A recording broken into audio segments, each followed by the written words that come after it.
UTV news में स्वागत है आप सभी दर्शकों का। मैं आपके साथ मोहम्मद यूसुफ सच की आवाज के साथ आज एक विशेष बात करने के लिए आपके सामने हाजिर हुए हैं कि बीजापुर सिटी में या बीजापुर डिस्ट्रिक्ट में कई पार्टियां जो है वो सक्रिय हैं, जैसा कि बीजेपी हो, कांग्रेस हो, जेडीएस हो या एसडीपीआई हो या फिर आम आदमी पार्टी हो।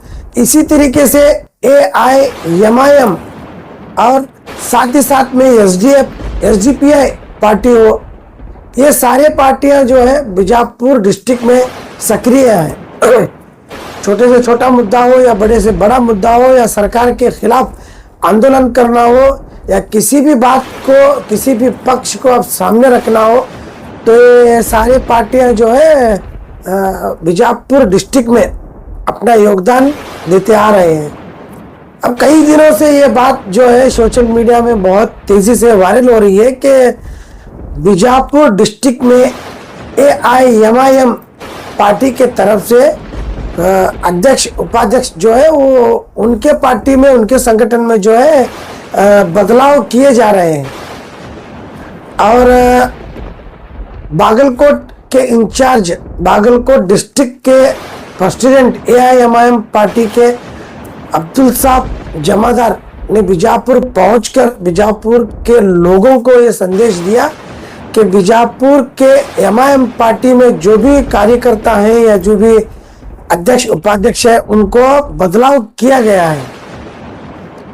फिर दूसरे दिन यहाँ के जो बीजापुर डिस्ट्रिक्ट के एमआईएम पार्टी के प्रेसिडेंट अल्लाह बख्श बीजापुर ने भी प्रेस मीट करके बताया कि ये सारी चीजें जो है वो झूठी है, बेबुनियाद है, ये सिर्फ व्हाट्सएप यूनिवर्सिटी के जरिए से वायरल किया जा रहा है।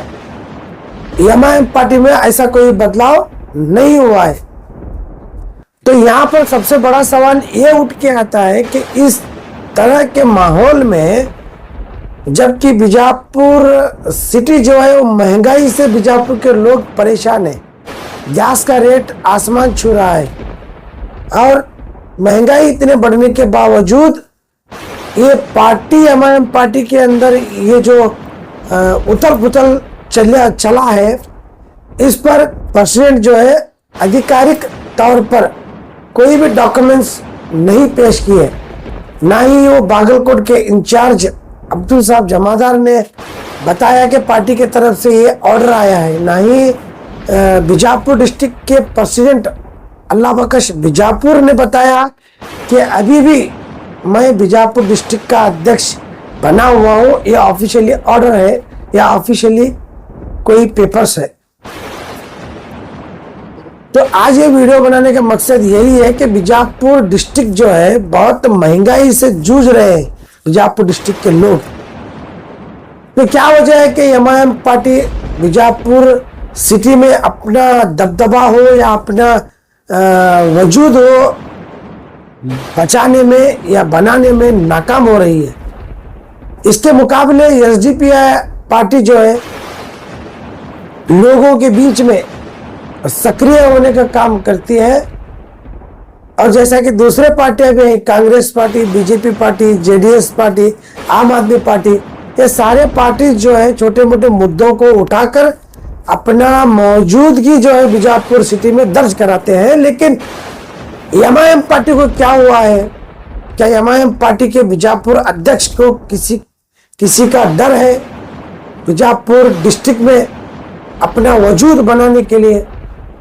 जैसा कि पूरे भारत देश में ही नहीं बल्कि पूरे दुनिया में एमआईएम पार्टी ने अपनी मौजूदगी दर्ज कराई हुई है कि एमआईएम पार्टी के सदर असदुद्दीन ओवैसी साहब पार्लियामेंट में ठहरकर मुसलमानों के साथ होने वाले अन्याय के खिलाफ हो या एनआरसी के खिलाफ हो या फिर एसआईआर के खिलाफ हो, हर वो कानून जो मुसलमान के खिलाफ बनाया जाता है उस पर आवाज उठाने का काम करते हैं।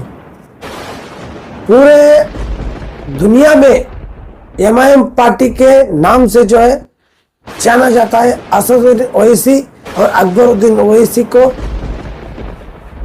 तो क्या वजह है कि बीजापुर डिस्ट्रिक्ट में एमआईएम पार्टी इतना पीछे है? कोई भी मुद्दा उठाने में नाकाम क्यों होती है? क्या यही वजह है कि बागलकोट डिस्ट्रिक्ट के इंचार्ज को बीजापुर का भी इंचार्ज दिया गया है? अब्दुल साहब जमादार, Bagalkot district party president AIMIM और बीजापुर डिस्ट्रिक्ट इंचार्ज, तकरीबन 2 मार्च 2026 से मुझे बीजापुर डिस्ट्रिक्ट का इंचार्ज बनाया गया है। अलहाज बैरिस्टर असदुद्दीन ओवैसी साहब की हिदायत पर और अलहाज लतीफ़ खान पठान साहब इनके निगरानी में मुझे जो है बीजापुर डिस्ट्रिक्ट का इंचार्ज बनाया गया है। इस इंचार्ज का जिम्मेदारी जो है, इसमें जो मुझे अभी अहम जो जिम्मेदारी दी गई है, पार्टी के मेंबर्सों को ज़्यादा से ज़्यादा जोड़ने के लिए और पार्टी को बीजापुर डिस्ट्रिक्ट में और पहले से ज़्यादा मजबूत करने के लिए जो फिलवक्त में जो अभी डिस्ट्रिक्ट की जो बॉडीज़ थे, डिस्ट्रिक्ट, तालुका, सिटीज़ है, इन सब बॉडीज़ को उनको जिम्मेदारियों से डिस्चार्ज किया गया है। तो इंशाल्लाह आने वाले दिनों में मैं खुद यहाँ के लोगों से रब्ता कर डिस्ट्रिक्ट की कमेटी और सिटी की और डिस्ट्रिक्ट की पूरे अतराफ के तालुका कमेटीज़ को फिर नई तरीके से पुराने साथियों को भी और नए साथियों को जोड़कर फिर एक बार जिम्मेदारी देने का काम मुझे दिया गया है। इंशाल्लाह आने वाले वक्त में इन पूरे कामों को मैं अपने तौर से करने की पूरी कोशिश करूंगा। तरफ ना देखा तो मैं सबसे पहले आज इस प्रेस मीट बुलाने का मकसद यह है कि पिछले कई दिनों से व्हाट्सएप यूनिवर्सिटी में एक अफवाह चल रही थी कि बीजापुर की तमाम टीमों को लेकर रिवोक किया गया है ऐसे वैसे व्हाट्सएप यूनिवर्सिटी में। तो हम ये आए का अब जमाना चल रहा है, ये कोई फर्जी होगा ऐसा सोच के हम लोग खामोश थे। लेकिन कल अचानक से एक बागलकोट के हमारे पार्टी के जिम्मेदार बीजापुर की ऑल इंडिया मजलिस इत्तेहादुल मुस्लिमीन की टीम को रिवोक करके यहाँ के इंचार्ज बनाए गए, ऐसी प्रेस मीट करके कल उसके बाद जो है हमको पता चला कि हमारी पार्टी में ये कुछ ऐसे अनबनियां हुई हैं। तो कल प्रेस मीट देखने के बाद मुझे पता चला है, अब उसका जवाब देना भी मेरा फर्ज बनता है कि मैं आपको सबसे पहले ये बात बताता चलूं कि मैं बीजापुर जिला सदर बनकर कम से कम 5 साल पूरे मुकम्मल होने को आए हैं।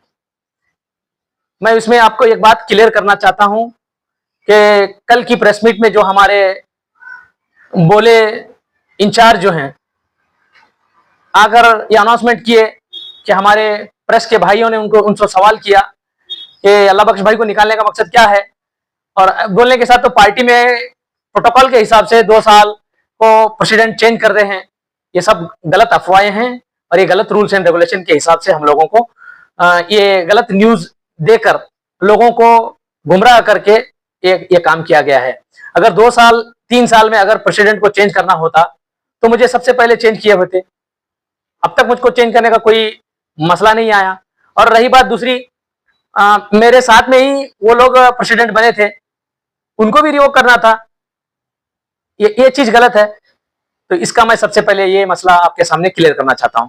और दूसरी बात, कल जो प्रेस मीट में ये बात बताई गई कि पूरे डिस्ट्रिक्ट के सारे तमाम कमेटियों को रिवोक किया गया है, तो मैं आपको ये बात बताता चलूं, मुझे सबसे पहले हमारे नेशनल प्रेसिडेंट जनाब बैरिस्टर असदुद्दीन ओवैसी साहब ने अपने दस्तखत के साथ मुझे इस पद पर अपॉइंटमेंट किया था।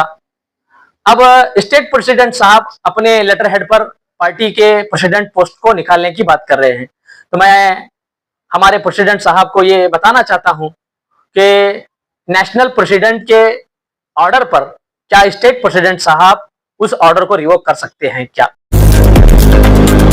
लेटेस्ट न्यूज अपडेट्स के लिए YouTube एक्सप्रेस को सब्सक्राइब कीजिए, साथ में बेल आइकॉन को भी क्लिक कीजिए, साथ ही साथ लाइक, शेयर और कमेंट करना ना भूलिए।